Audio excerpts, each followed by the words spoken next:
Okay, is it working? I hope so.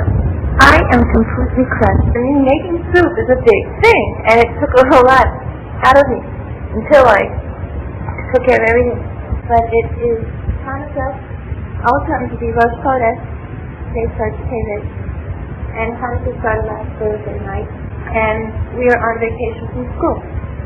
Now, I know I haven't written to you in a long time, and I know I deserve to be shot. And it's because, first of all, it's because I'm busy as usual. But Mom, I have to teach you a lesson. How to write a letter. I got this one letter from you, which is a pure killer. I'm not kidding. I did not know what to do after I read that letter. I was frantic. In one letter, you told me how Daddy hurt his back, hurt his leg, broke his toe, might have damaged his operation, is going to St. Louis. Goodbye. I'll write you more details later. I was going crazy. What kind of business is this? Anyway, I figured he's okay, and I'm sure that you didn't realize when you wrote it, but it was, I wasn't worried. I was just, I got a little bit of the feeling you must have gotten when it was happening. Oh my God. I hope he's okay. Are you okay? I figured that you must be by now. Not only that, but I've been receiving postcards from you from your trip. Sounds nice. Not that you really write me very much in the postcards, and not that I expect you to. But I see you went back to Universal Studios again, even after just having gone there. Wasn't it boring going through the same thing and knowing what it all was? I guess Dad had a good time, though. Hey, it's the first time he's been out west in ages and ages. Did you see Grandma and Aunt Gloria and all in the whole works? How's Stan and Jean? How was Thanksgiving in St. Louis? Didn't you sort of miss being back at Betty's house or Shirley's house or whatever it was this year? I'm sort of gonna miss not getting the tape like last year at Thanksgiving time. Oh well. And were you home? Are you home now? Wait, yeah, you must be home. You were home for Hanukkah. Did you have a Hanukkah party? Like you do every year? I don't know. I can hardly remember. Anyway, I hope you had a good trip. Sounds like you did, and you really deserve it. Especially you, Mom. I don't believe it. But you really do. Oh, dear. Let me see. I have a lot to tell you. I do remember the last time I wrote you was, I don't know, 2 weeks ago. About 2 weeks ago. And now I was telling you about all the work I had to do, and I had tons of work. I don't know. Well, I'll tell you. Well, this week, Hanukkah started Thursday, and that week, the week of that Thursday, was such a big week to me. First of all, Sunday I had 2 tests, which of course I didn't study for until Sunday. I decided on Shabbos I was going to study, but I was at Toby. And not that doctor would be a reason for me to study. It's not like I was at some strange person's house that I didn't feel comfortable about, just going into a room and studying. But I got all idealistic. I said, no, Shabbos is not a time to worry about things going on during the week. No.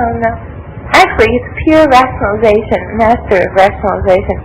So I didn't study for them. So Sunday, I sort of took things as they came, like an hour before one test I crammed, and an hour before the other I crammed.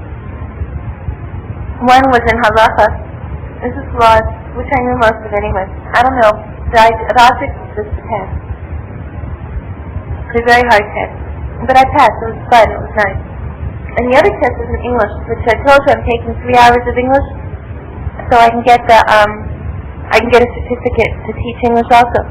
So I'm taking method, which is how to teach English. It's pretty interesting. It's like, really what it is sort of a psychology course, how to teach a language. Like, as opposed to teaching a lot of other things, language is one thing which you're teaching someone how to memorize. You're purely teaching them a whole new symbol. It's not anything to do with intelligence. It's pure rote and symbols and how to teach it. And there has to be a special way to teach it. You don't need certain part of your brain to learn the language. And you do have to use certain other skills that you don't have to use, let's say, for math. So, that's what method is, more or less. And linguistics. It's pretty interesting. That's talking, what part of it, we're learning all the anatomy of the ear, the anatomy of the throat, the different languages, and all this stuff. I don't know. letters and sounds and phonetics and phonemics and morphology and all this. Well, and I also take a course in didactics, which is how to teach English to 5th grade. And what my test was on Sunday, I had to know the syllabus, the schedule of how 5th graders learn in Israel. I had to know the syllabus by heart, all the different patterns, subject, verb, linking verb, countable nouns, all this. Why do I have to know by heart? I have printed things, I don't know. But actually it's good because I know now each week, I'm an expert. Where 5th graders learn in English each week, and I know how to present it, I know exactly where I can get audiovisual aids. I know what offices to go to. I know what books they use. I know there's about 5 different programs. You should know this, Mom, from ELS, but there's like English-speaking books, and there's TV shows, and there are movies, and there's film strips, and then there's the regular Ministry of Education syllabus, and there's, about 5 different programs, and I know how to correlate them. I know when they meet. I know exactly even what page a reading lesson's in. And then my test was on all that kind of technical stuff, so that was memorizing also. Monday I went and observed the class, because Tuesday I taught a class. Nothing like advance notice I got. No, I wanted it that way. So Monday I watched the class. 8th grade girls. They were learning algebra. And last year I taught classes. When I taught Jewish, I taught Bible, I taught Tanakh, and I taught, like what I learned in the academy, like the 9th grade class in the academy, Tanakh, Bible or something. And this year, I'm getting more than that. I could choose what I want to teach because it's not just Jewish studies. And I wanted to teach math because that's what I'm going into. So I took an 8th grade girls class in algebra. And it was 8th grade girls, and not the brightest class. They have track systems, so it was one of the lower tracks. And I had to teach them set theory, which is what I'm learning, which is sort of a ego killer. But so Tuesday I went and I taught. And I'm not kidding, I got the biggest boost in my confidence because it went so well. I had such a great time. I was with all the different colored chalk and playing with the kids, like having all these games in class. And having them all run up to the board. It's so much fun. And I was having a good time also, coloring in the different things. And the teacher said it was very good and that she thinks they learned, and that was real nice. I was real in a good mood that day, obviously. And then Wednesday Wednesday was the last day of school, except for Thursday morning we had class, because Thursday night was Hanukkah. Wednesday, the whole Mikvah went on a tiyul to these caves, which are outside of Jerusalem, not too close to Jerusalem, pretty far away. It's called the Valley of Ela, I don't know.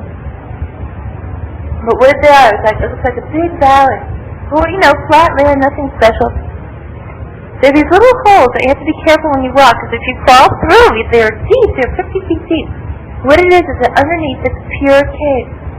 And they're built like ages and ages and ages ago. They don't even exactly know how they got built. And they're not waterways, they're caves. It was incredible. It was pouring down rain, and no one knew how we were going to go in a field in the rain. It was really a yucky day. This soup is delicious. And we went. And we got off the bus. It looked like in the middle of nowhere. Not the bus, the Masai, which is like a truck that everyone just sort of benches in. We stood around this hole, and there was about 200 girls. They were the homeless collectio. I don't know how they, it took a tremendous amount of organization. There was about 200 girls, and we were all standing there, and we had to go into the hole one by one. And it wasn't just going into the hole. You had to squeeze in between these two jutting rocks, and you think that once you get inside, then inside is the cave, right there, right? Okay, finally, I was one of the last ones, because I didn't feel like pushing my way to get in front. And also, the last one in is the first one out, so, you go in, you squeeze in, you get inside, and you can't stand up. You have to bend over, and you follow the person in front of you, and And pretty soon, you can't just bend over either. You have to get on your hands and knees, and you have to crawl on your hands and knees, and pretty soon you can't even do that. You have to drag yourself like a snake. There's no elbow room, and there's nothing on top, and what is it? It's pure dirt and sand and puch. Can you imagine how filthy we all were? And this one for a long time, we just had to pull ourselves and pull ourselves up. My knees got so scraped up, everyone, Finally get on the other side, then it's straight down. You have to get yourself in a position where you're just like pulling yourself along. All of a sudden you come to the end, it's like a cliff. You're there head first. How do you turn yourself around to get your feet down so that you can get down? And it's not even so easy. It's fly jump, and there's a special way you had to do it, and people had to hold on, and you could slip real easily. It was really dangerous. They would take us from these dangerous feelings. It was great. Anyway, that was some feat. All of a sudden, you look. You're so busy trying to keep from falling. You look, and you are now in. All of a sudden, it's this huge room, a huge cave, gorgeous, full of this. It's so spacious and full of. It looks like it's been carved out. It looks like a palace. I don't know where it came from. I don't know where it was. And on top was this little hole, so you could just see how far from far down we were. Little hole, and way up, and then you could just see the stars that come out, and you could see the stars in this little part of the hole. And it was so neat. It was really neat. So we were sitting there, and it was this gorgeous echo, like it is in my kitchen right now. And we were all singing our heads off. It sounded fantastic. And we were all down there. It was really gorgeous, but it took us a long time for everyone to come in. Like I said, we went one by one. But it was so nice. It was warm. It was freezing outside. It was warm inside. And we stayed there while we sang. And then we got back up. We had to climb back out. And climbing back out, this was the neatest thing. But we came out, and we looked up, and again, like we had to come out the way we came in, which was harder. It was harder going uphill, and then you had to climb, and you had to go, on your hands and knees again. And then you had to pull yourself out of the hole instead of coming in into the regular land. And it was so gorgeous. Oh, I'm sorry, I can't think of the words because the sky, we were so out in the nowhere that it wasn't like when you're in the middle of the city, so the city lights cover up the stars. The sky was so full of stars. It was so clear. It was like the Milky Way, like they show it in the cartoons, like one big slab of white. That's what the sky looked like. It looked even prettier than when you go in an airplane, when you're in an airplane at night. Gorgeous, because you're above the clouds and you can see the stars. It was so pretty, and it was real cold out, real cold and brisk. I could have stayed out forever. I don't know, feeling due to me. I don't know what exactly. I get so exhilarated, more than anyone probably. Really, the other people that feel like some also get excited. I think I get one of the most excited because I didn't want to leave. I wanted to stay there. I wanted to live there. I have a list of places where I want to live. And this is one of them. In the cave. Okay. But we had to go. It was getting late. We all got back on the different buses, like trucks. And we went on. And we went to these other caves. And there's this rumor going around, we're going to have a Hanukkah party in the cave. What do you mean have a Hanukkah party in the cave? It's pitch dark inside. What? How can you sit 200 girls? I don't know. Anyway, we came to the bus stop, we get off. All of a sudden, we're in some sort of hilly, not mountains, but just sort of semi-hilly. All of a sudden, there's these big light, fire, flames. 8 flames and then one big tall one, the 9th flame, like a big gigantic Hanukkah on the top of one of the hills. We all ran to see what it was. It turned out, it was so gorgeous. We have on my student council, a group of girls that plan things like parties and also, for everything like classes, problems, things like that. Well, this particular one planned this whole deal, but no one knew anything about it except for the girls in the particular committee. And they had come out on their own and arranged the whole thing. And of course the bus drivers knew and the guides knew, the leaders, the madris knew. So we got no same information. We got off, we ran to this thing. It was beautiful. There was lights everywhere, candlelight. We follow the candles. We go into these holes, following candles. It was like walking through the moon and all the craters, but it was really creepy. It really was like being on a planet, because you'd be underground and all of a sudden there would be a big hole and you'd be above ground and the moon and all the stars would be shining in. You just keep following the candles and slipping and falling, because it was real slippery. And all of a sudden again, we were in this big room. It looked like it was carved out just for this purpose, just for the purpose of having a party in a cave. And we got there, and it was all laid out like it had a stage. It was all natural. It was like it had a stage and it had places to sit, but not these weren't even put in by this. It wasn't a stone set up to sit. It just happened to be there. It was in good shape to sit in. Perfect for the party. We all came in. We all sat down. The Moitza, the student council, set up lights everywhere. It's beautiful. They did such a gorgeous job putting candles in paper bags with sand to hold the candles up straight.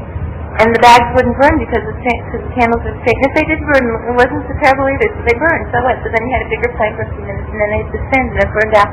And it looked so gorgeous, like nice and romantic, and just a candlelight everywhere, and so natural in the middle of the cave, and everyone's going crazy. We sat there, and they had these programs planned. It turned out they were husband girls who planned, who this modern dance group danced, and choirs sang, and people put on plays and skits and read poems and all that Hanukkah and anything they felt like, really. We sang. And they gave out food and kniyot, which I had a million of. I'm so off my diet. I'm not kidding. I'm eating like crazy. And I don't know. It was so nice. It was really so nice.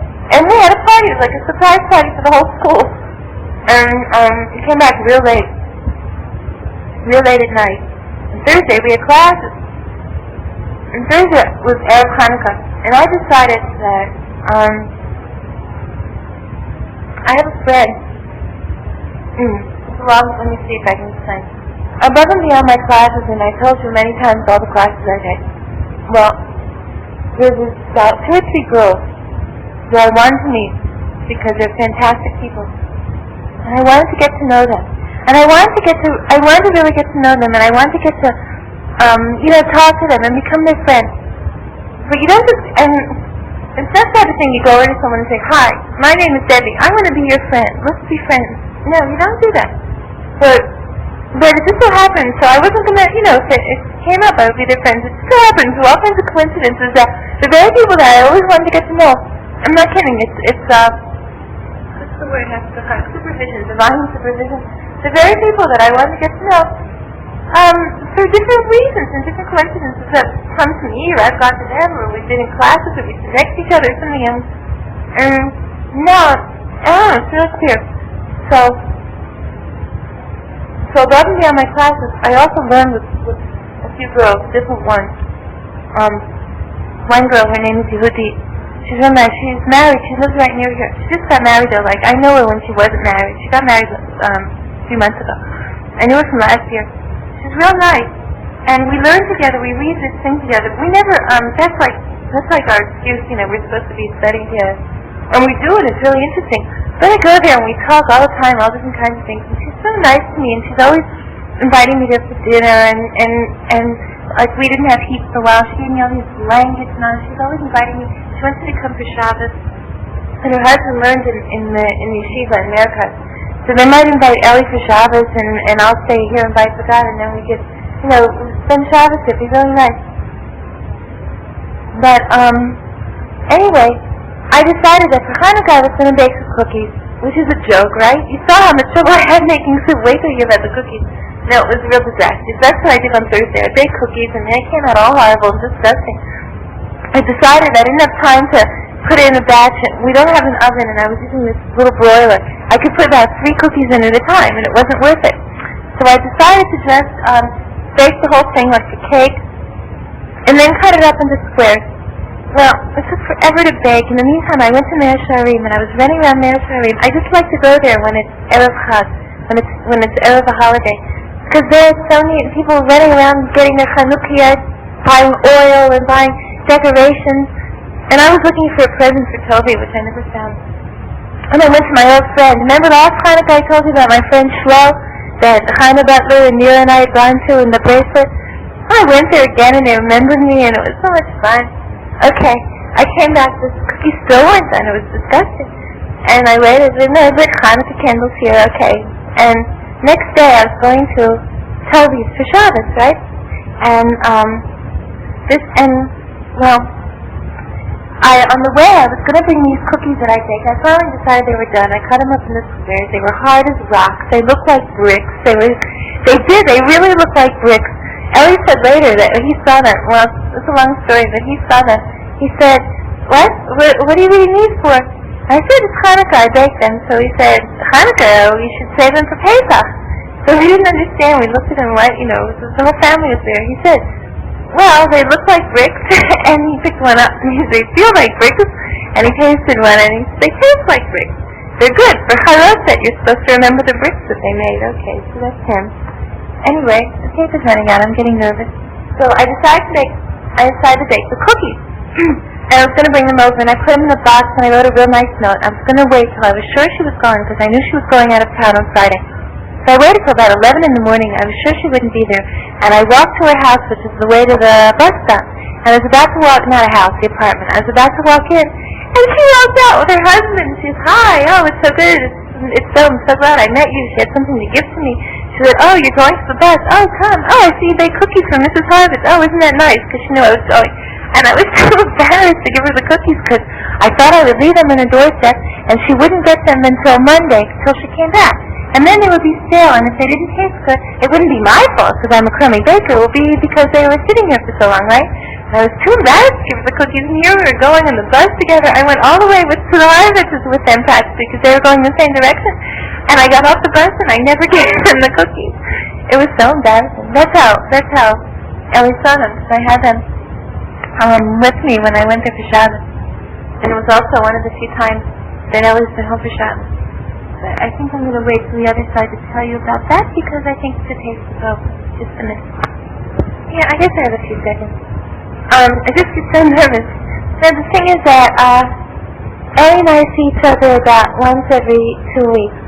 And it's not because we don't like each other. God forbid. No, not at all. And it's not because we don't have time. I mean, we could if we wanted to see each other every day, I guess. I mean, we did last year if we really wanted to. But that's the way we decided it should be because we both have a lot to do. There's no sense in seeing each other so often when... I think I will wait till the other side to explain. No, but anyway, the point is I don't see him very much. He doesn't come home for Shabbos, but he comes home, he comes home once in a while during the week. But this one Shabbos, Hanukkah, he was home. So I had a real... cut off the middle of my head. I was just saying that I had a real nice Shabbos. And not because of him, just, it was just in general. It's nice to have Shabbos, I have a lot of company, and Hanukkah, and lots of stuff. Okay. So what was I telling you? Oh. Yeah, so we don't see each other so much, but it doesn't matter. It's okay.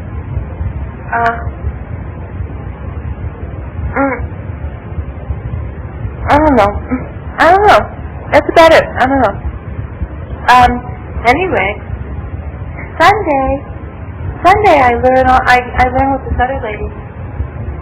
Her name is Hannah's house. She's also real nice. But she's like, her husband is like head of Mרכז, Yeshiva, Mרכז. She's a real nice lady. And I heard she was sick, so I went over to find out if I could help her, because, it's not like you have a telephone. She doesn't have a telephone. So I thought I'd go shopping for her, I'd love to go to Makholet, and stuff like that.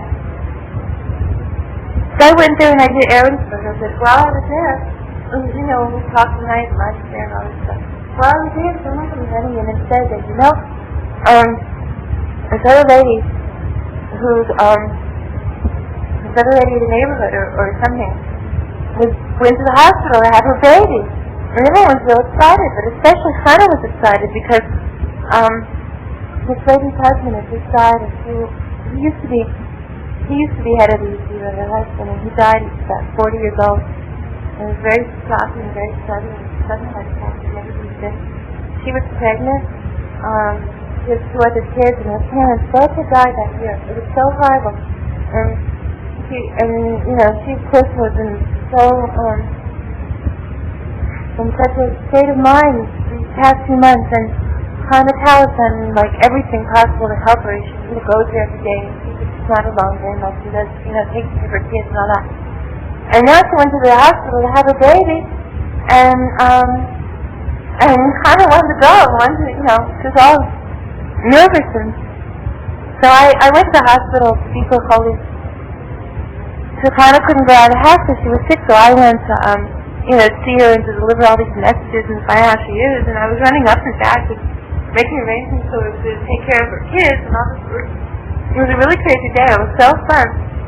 It's such a good feeling because to know that while I was doing a little thing, running around, but it's so neat. And now I found out today that she didn't have her baby right away that day on Sunday. But yesterday, she had a baby boy. And she'd had 2 girls, and now she had a boy, so it was so nice. I was really happy about that. Now, I want to tell you that yesterday. I'm on vacation now, and I have this whole week off. And I was going to plan the whole week. I was going to go on a teal with Toby. We're going to go up north to someplace, I don't know. And I was going to spend one day all day with Yasser, visiting and all that. And the rest of the time, I had like 2 or 3 days, I figured I was going to stay here and do work because I've really been lazy and I had to do work. I was going to spend the entire day sitting in the library doing work. So, Sunday was shot because I was running around the whole day. And Monday, I'm going to tell you about. It was incredible. On Monday morning, I have a little bit of time free in the morning, and I go to Yehuda. Remember that is? That's the Jewish stuff. Really, it's a section of Yerushalayim, and it's sort of like the slummy section. But it's not really, it's just the old section. It's like the oldest part of the city. And if you've ever been back there, in back of the shul, like back, there are streets, they're so narrow, they're about 2 inches wide with little teeny doors, and if you go inside the doors, all of a sudden there's this big yard, and with about 500 houses there, little apartments, and some of them are really pretty and nice. It's like a whole different world out there, and like in and out, and all these crazy things, and there's a million yeshivas, and there's a million little stores, and a whole bunch of all kinds of families, and there's also all kinds of all kinds of pretty boys running around and all kinds of, I don't know. But no, it's no worse than any other part of the city, really. Walking there during the day is perfectly 100% safe. This is to assuage, or whatever the word is, all your fears. It's perfectly safe to walk there. The only time it's not, at nighttime, it's about as dangerous to walk there as it is to walk, let's say, in Wheaton at night. I mean, like, the Israelis, they say, well, Mahmoud, you shouldn't go at night. But nothing has ever happened. I don't know why they really say. It's not dangerous. I don't know why I'm telling you. But anyway, during the day, on Monday, there's this blind lady that lives in this really, she's this one room in this slummy part, in this really bad part, dirty. It's not dirty, really run-down part of Yehuda. And she's blind, and so I go there Mondays. I talk to her, I make her coffee, I help her clean. But she's really amazing. Her house is the cleanest thing I've ever seen. She keeps it so neat and clean. I don't know how she does it, because she's blind, but she's been living here for 40 years.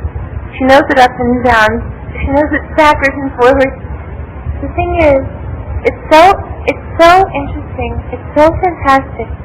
This lady, her name is Zakia. She's from Turkey. In Israel they have it's like a clashing of 2 cultures, the Western culture and the Eastern culture. And the Western culture, because it's with all of its great methods and all this, is sort of taking over, sort of imposing itself on the Eastern culture. And you get the feeling, you get the impression that all the Sephardim, all the from the eastern countries like Morocco and all them, that they're dumb, they're stupid, they're backwards, they don't know what they're doing. They come with their crazy customs and with their low intelligence, and they look different. They're dark. They have dark skin. Racism. It's just like in America with the Negroes. It's really crazy. But it's so not true. And even they point. They say, look, most of the criminals and stuff are Sephardim. It's only because they came and they got so messed up when they got here, because all of a sudden they're put into schools where in the eastern countries, boys and girls never learned together, never stayed together. They didn't know why. It wasn't for really any religious reasons. It was for religious reasons, but it wasn't. They knew it. The part of their culture was that boys and girls were separate always. They were separate. And even if they weren't religious, but they were separate, it's just a strange thing. All of a sudden they come to Israel with this, 20 years ago, even now, like, equality, everything has to be the same. They were thrown in things together. Not only were they said boys and girls should be together, but were they forced them to be together. This is just one example, and everything is that way. They purposely, God made it so that the boys and the girls from eastern things would be together, learn together. Why? Because they want, strip yourselves of all your old customs and everything. Be modern. This is the way it is. Equality, socialism, all this stuff. And in everything it's that way. Like that. Learn the math, learn this. And they didn't learn those things. They learned other things. Equally is, I don't know, but no one listened. So they got messed up. There's one generation here that's sort of really messed up. Now they're trying to be very careful not to let the same thing happen. They learn from their mistake. Everyone is now they're trying to make sure the same thing doesn't happen to the Russians that are coming now, because it's a different culture, and you have to realize, not everyone's Western. Not that you shouldn't want to Westernize everyone. Everyone can contribute and can give and can help in their own way and build the nation their own way. And you're only messing things up when you try to force the Western culture of having 3 meals a day and going to work and taking a nap in the afternoon and this and that. Look, do it their way, it's just anyway, when she's inspired me. Now, to me, all that I told you now is stuff that I've heard, talking to people, reading in articles, seeing a little bit for myself. But I really don't know anything, right? I really don't know anything. How should I don't even know what inspired me is. It's crazy, right? There are a lot of them. This one has a lot of girls. They have the funniest names. That's how you can tell. Also, they're gosh and all. They're so cute. What am I saying? There's one of them there's this idea in my apartment. The reason why I'm talking to you, it must sound, I was just thinking, I was in America, so you hear the way I'm talking, like they and us, then it would sound racist. But then to see how ridiculous that is, because it's not they and us. Everyone in Israel is a different nationality, so they're Saudi, and there's a Russian, there's a French, and I'm an American, and there's a Sabra. There's no negatives to anything. There's no negative to anything. You call people names here because everyone is a different thing. It's not like two groups. It's about every person is their own group. So, anyway. Zakia is a Sadia. She's from Turkey, and she's real old. She's in her 80s. And when I first went to her, it was the funniest thing, because what do I have to say to an 80-year-old lady? I don't even know. I was thinking, I sat there for a while and I was thinking, I don't know a thing about this woman. I have no idea how her life is. I can't even describe it to myself what her life is like. Because if I would be in America and I was reading also, if they were Jewish, then I would have something in common. I would know. I think they grew up in Europe, and I know a little bit from stories of what it's like to be in Europe. At least I can imagine to myself. And Yiddish and Schulz and I don't know what else. And with the Russians and the pogroms, I can imagine what their lives were like. And I know what what they think is important. It's very important to have chickens. It's very important to eat it's very important to bundle up in the winter. I don't know, you know what I mean, like, you imagine, and I say weren't Jewish, like I remember from when I worked in the nursing home, so there's old men who, let's say, were born in Pennsylvania that worked in the coal mines all their lives. Like, you could talk to them about baseball, about football, you could talk to them about America, you could talk to them about farming. I mean, like, you know, everyone has their thing. Or carpenter, there was a man who was a carpenter that I used to talk to him a lot. You know, I can imagine what their lives are like. After all, I lived in America. I also sort of see, I can see what would be important a little bit. But to describe you, I have no idea at all. Not only that, but she doesn't speak Hebrew, she speaks Arabic. I've learned so much Arabic. She speaks Arabic because she was difficulty. Little bit she speaks Hebrew. And I speak English, and because she's a little bit speak Hebrew. So we get along, and it's so funny. Because not only that, she's blind, so when I'm trying to talk to her, I can't draw a picture that she doesn't see my face or my hands or anything. She just hears me talking, and with her also, she talks and she mixes in all this Arabic and all this Aywa, that means yes, and Waha means what. I'm learning a few things. I learned a bunch of other things I forgot. I'll have to remember when I go back. Anyway, so now I'm learning about her. I'm learning what her life is like, and she has about 15 million brothers, and just it's so interesting, and she's so warm-hearted and so nice. So I go to her, you know, I don't do very much really. It's no big thing. I go and I sew buttons on her clothes. Sometimes it's hard for her to see. I don't have to clean up because she does it herself. I make coffee. And you know, we talk. And like it's so funny. What's the hardest thing? Here's a young American girl talking to a real old Turkish lady who doesn't speak Hebrew, speaks Arabic, who's lived in Israel for 40 years in the same place, in this one room, and she's blind. And when she hears about me, she likes very much to hear about my life. She likes to hear what I'm doing and all this. And what couldn't she understand? The hardest thing for her to understand was, first of all, very important for her to know how many brothers I had. And I told her I had 2 brothers. And it was very important that older brothers, I have 2 older brothers, and a mother and a father. And I'm here by myself. And she couldn't understand. She kept asking me, how could they let you go? How could your brothers let you go? And how could your parents let you go? How could you be here by yourself? It's a disgrace. I didn't understand what she meant. I said, well, I went to go to school here, and I was arguing with her, and I was telling her in very westernized terms that school here was as good as school there, and I wanted to be in Israel, and all my life I wanted to go. And my parents understand, and they realize that I'm very, very happy. And God willing, someday they'll come. And I go home to visit, and they see that. I don't know.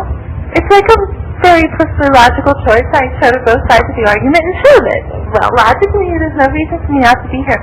And she just couldn't understand. She said, yeah, but how could they let you go? How could your mother let you go? A girl, you're by yourself, a girl. How could your brother stand it?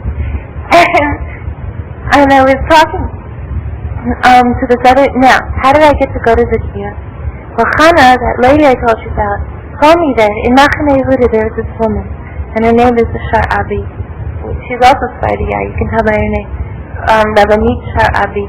And she lives in the fourth section of Machane Yehuda, and she equals, Shar Abi equals 2 little eyes, equals kindness.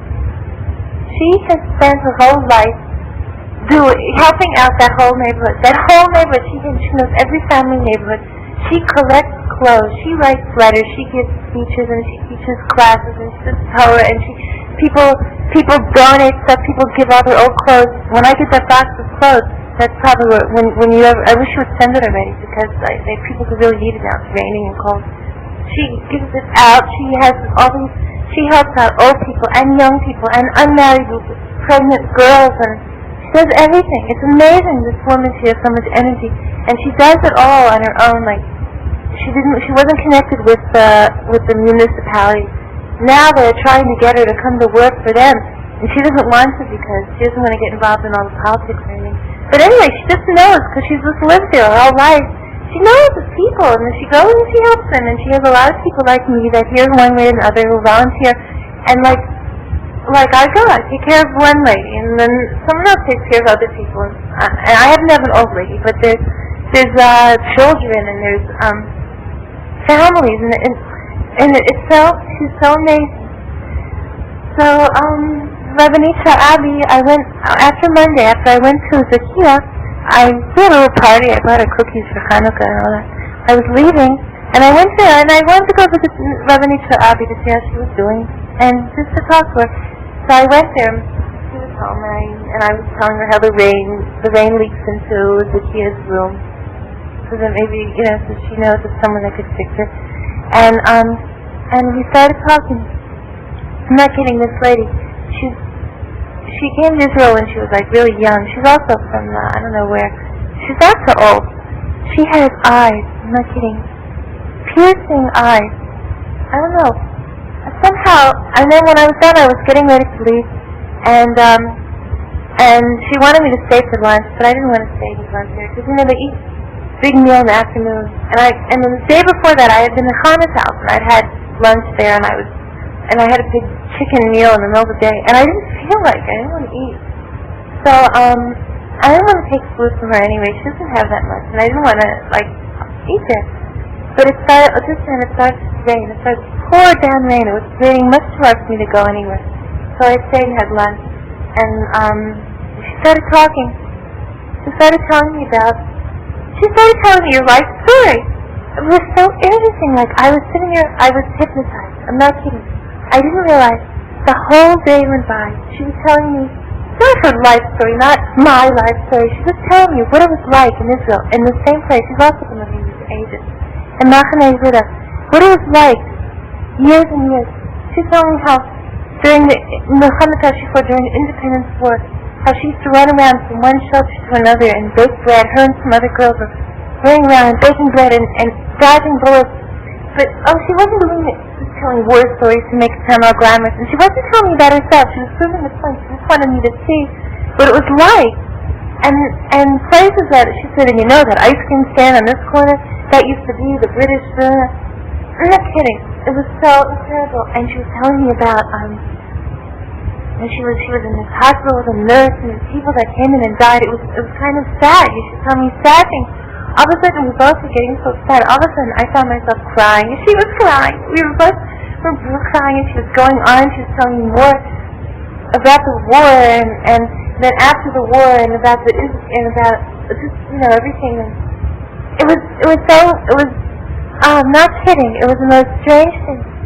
She was telling me, and she's also speaking in all these Arabic words because she was so emotional, and she also speaks Arabic and she speaks Hebrew. She speaks Hebrew, Israeli. She's an Israeli. She also speaks Arabic, and she was telling me about different people and about different things and about I don't know, in her way, like the things that are important to her. And there's one thing I just noticed about Friday. Everything was between every breakfast she had to get up and give me some more food. Everything was food. I'm not kidding. You never saw anything like it. Everything was tiyabria. You should be healthy. You should be healthy. You should be healthy. Eat. You should be healthy. You should be healthy. Eat. It was so cute. And all of a sudden I looked at my watch. It was almost 6 o'clock, and I was going to come home. I gone there. It was about 11 o'clock in the morning. I went to the here early in the morning, and it was about 11 when I got there. From 11 to 6, we just sat there and talked. And then, I didn't talk. I hardly said a word. I just sat there spellbound, and I listened. She has this lady, Rabbanit Abi, and it's not because they're poor. It's not because, they are poor, but it's not because they couldn't move out. They live in one room. It is one room. They share a bathroom. It's not dirty though. It's not like slums. Like I remember when I used to work in the inner city. It's very clean. They have one room, 2 rooms really. They have one room which is like the living room, dining room, kitchen. They have another one which is the bedroom. And then they have and the kitchen is a little bit set off. It's a little teeny thing. And one table and about 3 chairs and a bed. And the bathroom is shared with another family. They have to go outside. And it's nice. It's very simple and nice.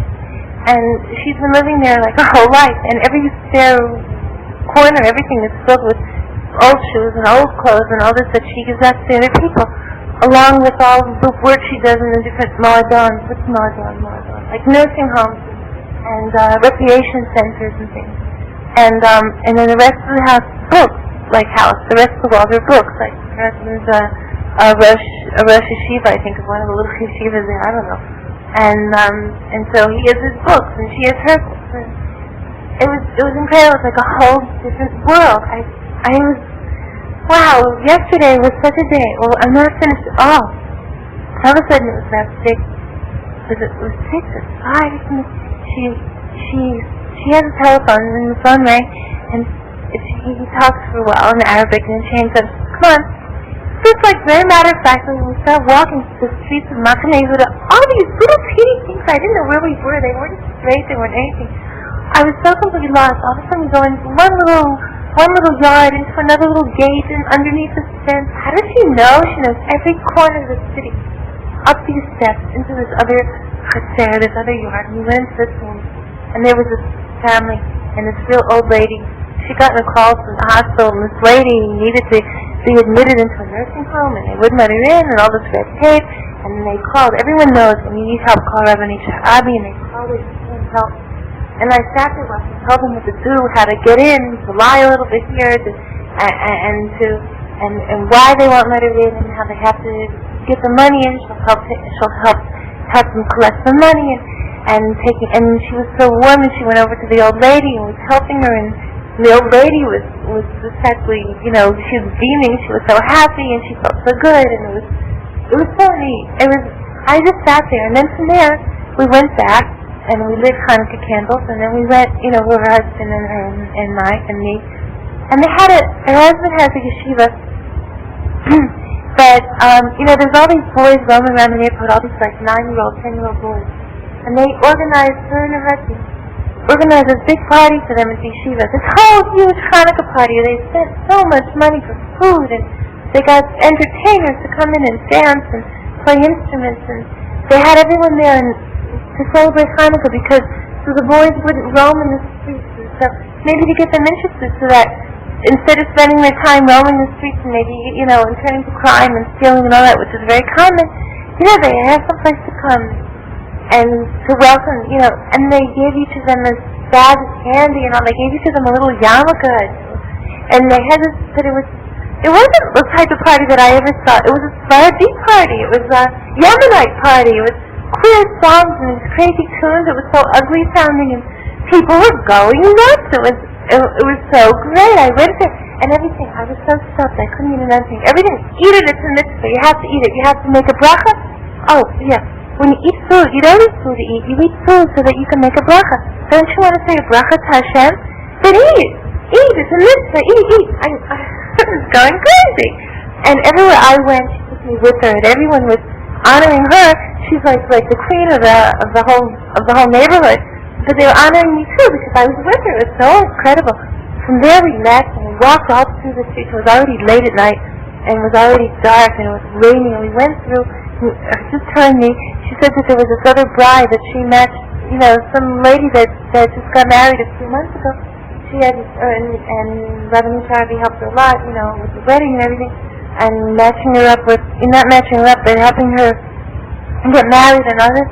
And she had movies at her wedding, and now she wanted to show the movies. So we went to her apartment, which was also with this teeny little thing. All of a sudden we walk in. I thought it'd be a few people gathered there to see the movies. There was at least 100 people, food everywhere. There was music everywhere. They were having a party. And when Rabbi came, the Rabbanit is here. Aunt, they call her. Aunt Rabbi's here. Sit down. I just sit down with her on her tea. It was incredible. I see the papers running out. I never had such a day in my whole life. It was such an experience. And we showed the movies, and everyone was laughing and singing. And you see these people, they were so happy. They're such a talent for being so happy. And it was so neat. I was so happy. I was so stuff. I ate so much, and all this strange stuff. I ate probably fried grasshoppers and all this. No, I don't think I had fried grasshoppers, but I wouldn't be surprised because I had all this spicy stuff that I never tasted before. Ugh! It was great. It was so great. I felt like by the end of the day, I was like, I was hugging Rabbanit Tarabi when we left. She walked me out to the city, because I would lose my way. Then I was in the middle of the city. All of a sudden, I felt like I was Alice in Wonderland, and I stepped back into reality. Oh, I was back in the city with their cars. I was back in the city with their other people. I